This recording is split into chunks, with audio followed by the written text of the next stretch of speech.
Naitwa Pascaline Alexi, mkazi wa Kashishi. Sababu kubwa ni maji ndio. Na haya maji nafikiri kwa mawazo yangu ya haraka haraka, maji ya kule juu, mitaro ya kule juu, mabarabara yote ya kule juu mitaro imeelekezwa huku. Kwa hiyo maji ya kule juu yote yanashuka kuja huku. Maana mimi huku nimeishi sasa, huu ni mwaka wa 9. Sijakutana na maji ya kiasi hiki. Kwa hiyo maji leo yalikuwa mengi mno. Watusaidie madaraja na yale maji ya kule juu wayadhibiti, wayagawanishe, yaende huku na huku, kwa sababu yote yameshuka huku na huku sisi tupo wengi. Haya maji, na hata asubuhi siku mvua imenyesha hivi, tulikuwa tunavusha watoto, hatuna madaraja, tunahangaika na watoto wetu, tunaanguka na watoto humu kwenye maji. Na sio kwamba maji ni ya leo tu, ni ya miaka yote, ila sasa mwaka huu yamezidi mno, na chanzo kubwa ni kule juu. Kwa hiyo mtusaidie mitaro na madaraja ili maji yafate mikondo, sio kwamba maji ya kutoka Nyamadoke yanakuja hadi huku. Kule Busweru maji yote yako huku, na huku ni makazi ya watu na tuko wengi huku. Tumeishi miaka na ingelikuwa ni mvua imeanza jana au juzi tusingejenga kiasi hiki. Tumeishi miaka ndo tukajenga hivi, kwa sababu tunajua haya maji hayajafika kiasi hiki. Kwa hiyo leo yamezidi mno kuliko miaka yote. Maafa nyingine, nyumba imedondoka kwa sababu maji yameingia ndani. Maji yalivyozidi ndani, nyumba imedondoka, na baada ya nyumba kudondoka, baadhi ya vitu vilienda na maji, ila hamna mtu aliyezurika, ni vitu tu. Kwa majina anaitwa John Steven, ni mkazi wa Kashishi, mtaa wa Nyamongolo. Ni kama tukio kama mnavyoliona, ila hapa limetokea, ilikuwa ni asubuhi muda wa saa 1. Kutwa tuna maji, yani mafuriko, yani mvua yenye upepo mkali. Kwa ufupi yani ni kwamba mimi huku nimehamia toka mwaka 2017. Ya maana ni mzoefu sana wa maeneo haya. Maji ninavyoyaona haya maji yani yanatoka mengi sana huko juu. Huko walikoweka si barabara ya lami. Ndio naona maji yamekuwa mengi sana kwa huko. Labda ndio yanayosababisha.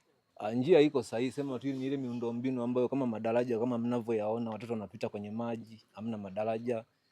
Na mitaro ya kuelekezea maji hamna. Kama huko juu unakoona wameweka barabara ya lami, mitaro yote imeelekezewa huko. Kwa hiyo ndio changamoto kubwa hiyo. Kikubwa tu viongozi washughulikie changamoto zilizopo, kama hayo madaraja watu wanapopita, ili wanafunzi waweze kupita vizuri. Na kingine mitaro kama ya maji kuna penyewe wayashughulikie yani. Naitwa Umekuruthum Maskati Nasoro, ni balozi wa eneo la Kashishi Kigamboni. Naongea hapa kwa naomba wananchi wangu wanapata shida na wanateseka kutokana na adha iliyojitokeza leo. Kwa mfano leo nimepata kundi kubwa la watu wanakuja nyumbani pale kunililia na kusema niwasaidie, na kwa sina jinsi ya kusaidia. Naomba viongozi wa ngazi za juu waweze kuwasaidia wananchi wangu. Kwa mfano hii adha iliyotokea leo, mimi toka nikae huku ni mwaka wa 10. Haijawahi kutokea adha kama hii, wala hatujawahi kuona maji kama haya. Pia tuna shule karibu. Watoto shuleni wamepata changamoto, mpaka kuna mama leo ambao amejitolea akawa anawavusha wale watoto. Lakini mpaka muda huu hatujajua kama watoto wote wako salama au eneo lote liko salama, lakini baadhi ya nyumba kama 5 ndio nyumba ambazo zimeathirika. Kuna hii hapa ambayo imeanguka, haijapatikana maafa ya mtoto kufa, lakini vitu vyao vimeondoka. Kwa mfano kama vyombo vya kupikia hawana, vyombo vyote vimeondoka, baadhi ya nguo za watoto zimeondoka. Kuna mama yuko pale ambaye amejifungua ana wiki, maji yamejaa ndani, mtoto tumemwekeza kwa jirani na vyombo vyake vyote hawana pa kuweza kulala.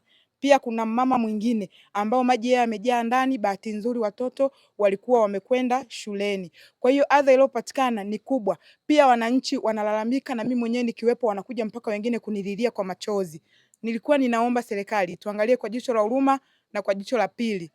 Hii adha iliyopatikana, hatuna miundombinu yoyote ile. Kwa mfano hatuna barabara, hatuna mitaro. Haya maji yamesababishwa na kukosa barabara na kukosa mitaro. Laiti kungekuwa kuna mitaro ambayo yanaelekeza maji sehemu fulani, maji yasingeweza kuwa hivi. Kingine ambacho tunachokiomba, barabara ambayo tengenezwa ya Nyamadoke kwenda Nyamongoro, mitaro yake mikubwa na ile daraja moja maji yameelekezwa huku. Pia barabara ya Busenga Ndama maji yake yameelekezwa huku. Kwa hiyo hatuna sisi huku pa kuweza kuyatolea maji, kwa sababu hatuna miundombinu yoyote ile ambayo inaweza kutusaidia maji yakapata njia yake ya kwenda. Kwa hiyo maji yanaishia kwenye makazi ya watu, watu wanateseka, watu hawana pa kulala, kila nyumba leo imelowana.